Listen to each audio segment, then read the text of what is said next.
Hello everyone, happy Friday, hope everyone's had a lovely week. Right, before I review Holly Jackson, Not Quite Dead Yet, if I don't make any sense at any point during this video, just blame it on the profiterole brain, because they're currently getting to room temperature on the kitchen side and I've not had gluten-free profiteroles or any profiteroles for years. I found them today when I was in Tesco and I was just like, so in my mind I'm just currently dunking them the chocolate, but right, I got to stop getting distracted. Now, Holly Jackson, as you can see, I absolutely love Holly Jackson. 5 stars across the board for the whole of the Good Girls Guide to Murder set. I haven't read Five Survive or Reappearance of Rachel Price, but as you can see, I've got the special editions because I've got all faith that they'll be incredible. She's kind of like the queen of YA murder mystery. She really is. Absolutely amazing. This one ventures into the adult thriller section. Now, beautiful edition. I love all these like x-rays and things, scans. It's a beautiful book. All I would say going into this, if you've got this book, it still reads as quite YA, in my opinion. So many points throughout this book when it references the main character's age of 27. I was like, what? 27? It shocked me again. And every time I picked this book up, I said to myself, Sean, remember, it's not a YA. It's because I'm just so used to what she's written in the past. And it does read as quite YA at a lot of the points. I think the only thing that maybe bumped it up to the adult section is because it drops the C-bomb in one of the parts. But that may be just it. Right, aside from that, because that did confuse me a lot, it's got some incredible moments in this book. It really has.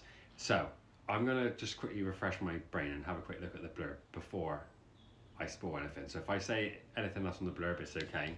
But I don't want to go out there and ruin your experience if you've not read it yet. Right, I can say this. So basically, we follow the main character called Jet. She's 27 years old. She suffers a catastrophic whack to the head, basically, or several, and suffers a severe brain injury.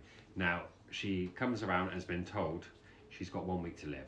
There's a certain bone positioned incorrectly in the back of her head now after this hit, and it will cause a severe aneurysm, so she's got a week to live. She will be dead.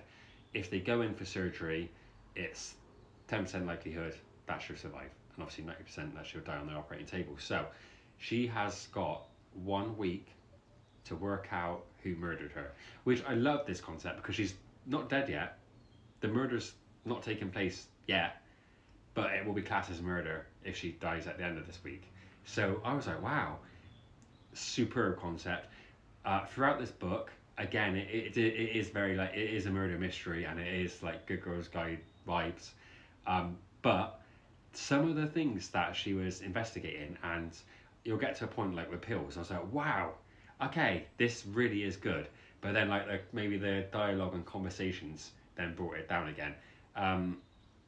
Yeah, it wasn't a standout for me. I rated it 3.75. There was really good bits, and there was bits I wasn't too worried about. I must say it, probably because I've worked so many hours and I was using reading this at work, I've not once thought about rushing to pick this book back up. Now that sounds harsh, but maybe it just is I've been overworked lately and that is the reason for it. But if it was like Mistborn where I was working loads of hours, I was like, right, I've got to carve out some time quickly. So I don't know, maybe a bit of mixture of me and also the book. The letters at the end actually was a really good but emotional touch. That was fantastic. My alarm's going off because my profiteroles are ready. Can you believe it? So shut up, Sean. But yeah, I will always highly recommend reading books that I'm not particularly like raving about. 3.75 is still a really good rating. I will read her other books and I will still continue to buy her books as soon as they're released because there's something about her formula. And if obviously they're penned as YAs, I'm just obsessed with them. I really am. So definitely still worth a read. Let me know your thoughts on what you thought. But yeah, time to eat some profiteroles.